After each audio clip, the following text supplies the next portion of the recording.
Hi, and welcome to the 5th video in my series Spring Cruise in 2017. We had people we wanted to visit in Gibsons, so we called ahead and found out there was room at the dock for Sunday night. So we headed off to bed knowing we'd be taking off the next morning.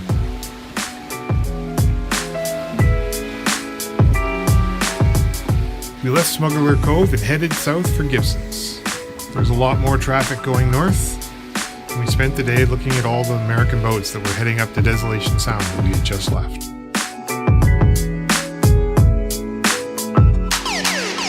It was a beautiful clear day.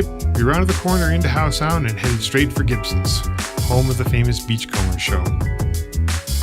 Our slip was a tight fit, but I managed to get ourselves in there without any incidents.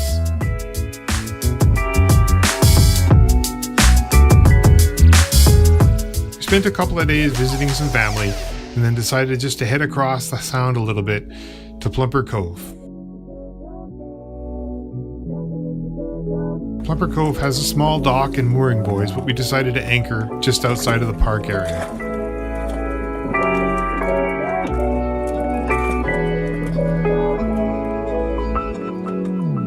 Later we watched some of the beachcombers. There was this older fellow in an aluminum boat that reminded me an awful lot of Relic.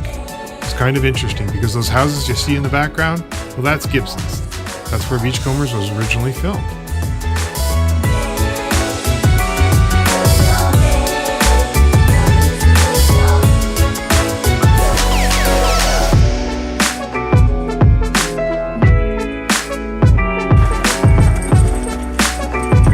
The wind came up and it was a little bouncy, but we didn't seem to be moving much.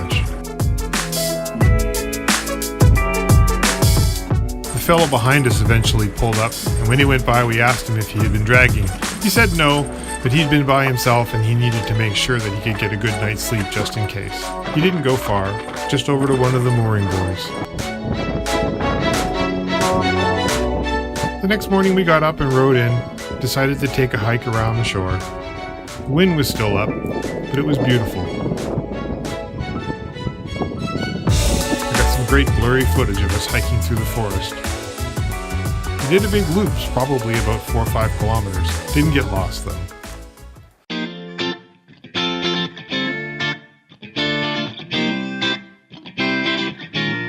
Then it was time to get back to Nanaimo. Leslie had a flight already booked because she was off to a conference for a week. We had a great sail back across the strait.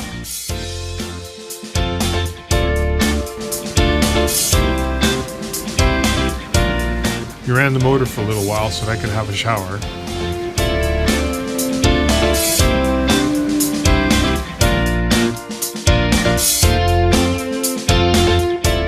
I decided since the wind was good, I would attempt to anchor under sail. Everything went really well. Then we had a little problem. I decided I would engage the motor to set the anchor. I didn't check to see whether or not the dinghy painter was underneath the boat. It was. We managed to wrap the painter around the prop, yanking the motor back so drastically that we broke the motor mounts. Thank God we were anchored already.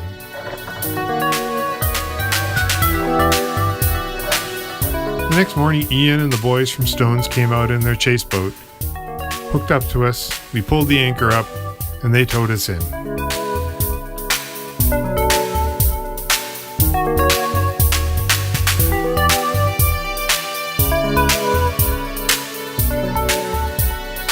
It was a little bit humiliating as we left the anchorage, but I guess it's one of those lessons that everybody needs to learn. Funnily enough, during the night while we were waiting, another boat managed to drift into us. He had out 200 feet of rope rode and was swinging an awful lot more than we were on our chain. But there was nothing we could do about it, so he had just tied up alongside us for the rest of the night and then cast off the next morning before Ian showed up.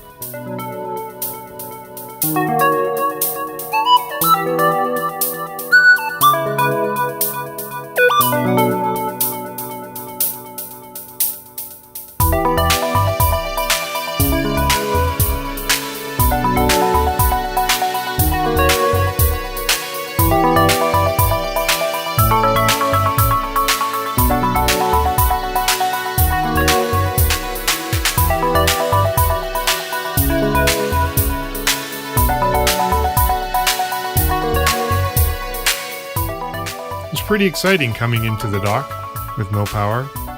As we approached the lift, they cast us off from the chase boat, and I just steered the boat in by hand.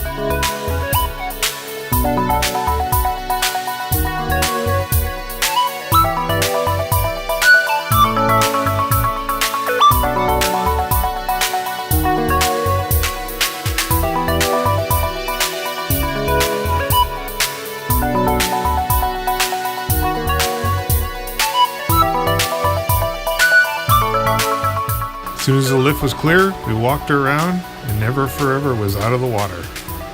And that was it for a week. Leslie flew off to Toronto, and I lived on the Hard.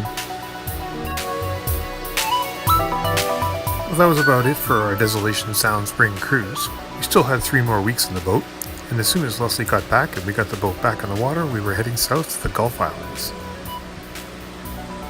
So stay tuned for 3 more parts. Hope you've enjoyed cruising along with us so far.